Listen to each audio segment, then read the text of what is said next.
Good afternoon, everybody. Sean Smith here. As Jamie shared, I'm a member of the CIDDL team, and it's great to see everybody. And so I'm going to piggyback in my brief time, my 10 minutes or give or take, whenever I'm yanked off the screen here, to piggyback on what Jamie shared in the last office hour. And if you weren't with us, it's recorded. And you just welcome back and start the semester with CIDDL updates. But in so doing, kind of talked about AI, and as we're getting ready as teacher educators to support, of course, special education future teachers, current teachers, as well as beyond that, overall educators. He talked about a number of different things, and it got me thinking, it got me inspired to kind of take us to a little bit, kind of extending that. And so that's my thought here for a few minutes that we have together. And I'm going to do some oldies here, but I'm trying to actually get my screen to move forward here. Just a second. There we go. All right. Why is my? I'll just go to my next slide. For some reason, it just doesn't want to move with me. All right. But as I was thinking about the beginning of the school year, and I'm thinking about AI, particularly, and a lot of things that are happening in our schools. I'm brought back to what a lot of us oftentimes see in our classrooms. And I've been in schools right from the get-go, actually across the country since, was it August 4th, the beginning of the school year there in Tennessee. And what I was seeing with a lot of our colleagues in special education is that they were focused in on what I've seen over the last several years, and that is that we're doing a lot of work towards accommodations, towards modifications, towards homework in terms of getting ready to support students with disabilities, let's say in the self-contained or the resource setting, complete homework or get ready for the completion of work, study preparation, and the like. And in so doing, there's a lot of opportunities for AI here, and I want to emphasize that, but also it tends to kind of take away from what we need to do and oftentimes what we're being reinforced to do for our struggling learners. And that's, evidence-based practices, high leverage practices, et cetera. And we'll get to that, but that's a conversation for another day. But when we think of the accommodations, when we think of modifications, when we think of repurposing guided notes or creating guided notes, when we think of taking presentations and bringing them down to more manageable parts, where a lot of our educators are spending time repurposing, that's where AI steps in so nicely.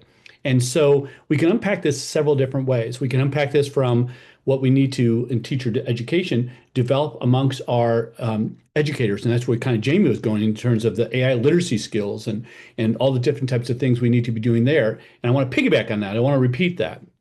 So instead, what I wanted to share was ways that technology, when our students, our teacher education students, when our teachers are using these AI tools, what they can be doing to reduce some of the work going on right now in respect to what they're having to do and open them up to doing more even effective practices with their learners. And that's a long, rambling way to get started, and I've taken too much of my time already.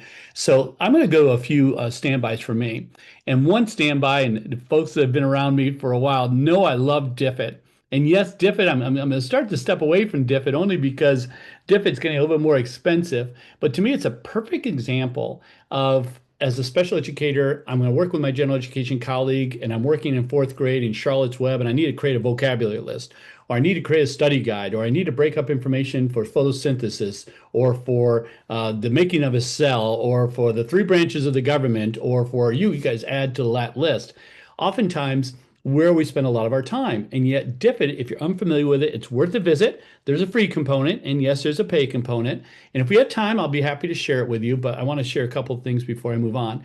But this repurposes, it can take a presentation, it can take notes, it can take actually a YouTube video with the transcript and repurpose it into a whole host of things literally within the click of a button. And yes, other AI tools can do it. What I like about the DiffIts of the world is it was created for educators, and therefore it's repurposing for us as educators. But what a great time saver to free us up as an educator to do more intensive types of instruction, which I'll get to in just a moment. That's one thought. But Brisk is out there and has been out there for a while. And again, another AI tool specifically for us educators. And it allows us to, oh my gosh, recreate lots of different things, including guided notes. And by the way, we'll share this out. This resource we'll have connected to the YouTube link as well. This is Brisk's 39 different ways to use Brisk.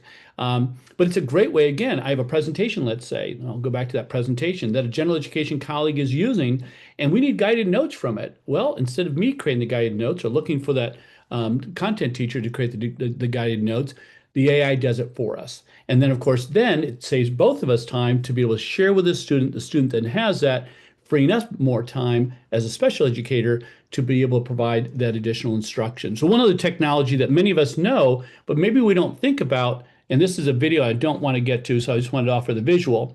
And this visual is a video, but I imported the video for a purpose for you folks to be able to take a look at it at your leisure.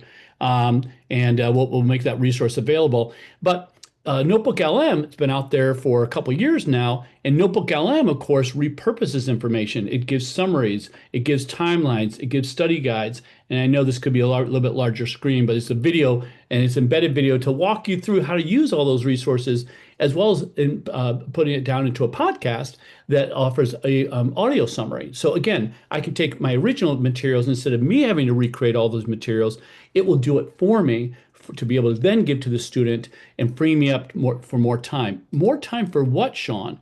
Well, what we're trying to focus in on is specially designed instruction. Jamie and I both have courses this semester where we're focused on high leverage practices, specially designed instruction. What works from the IES clearinghouse, explicit teaching, all those elements that we're trying to reinforce. And yes, that's a whole nother conversation. We can get into how AI can further support those types of endeavors.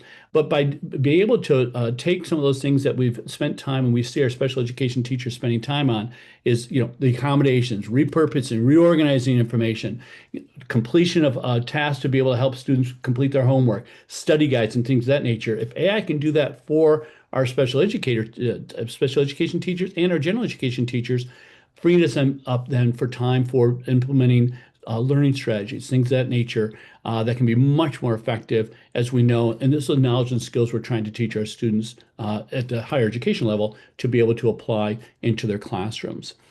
Jamie, I did it in 10 minutes. I'm happy to share more examples here or illustrations. I'll stop sharing for a moment. Not sure if that captured well for the video. And from there, I'll let you direct us. Well, Sean, I think you did a great job as always, and gave some really cool tools for us to use. And obviously that's a good highlight for the folks not only on the call, but those on YouTube who are going to watch it later. So without further ado, we're going to kind of transition to the phase where if you're joining us live, you can ask questions, and we're going to stop the recording here in a minute or in a couple seconds and kind of move to the live phase where people can kind of interact and kind of have more of an office hours feel. But Sean, you did an excellent job at setting the pace and kind of putting out the content.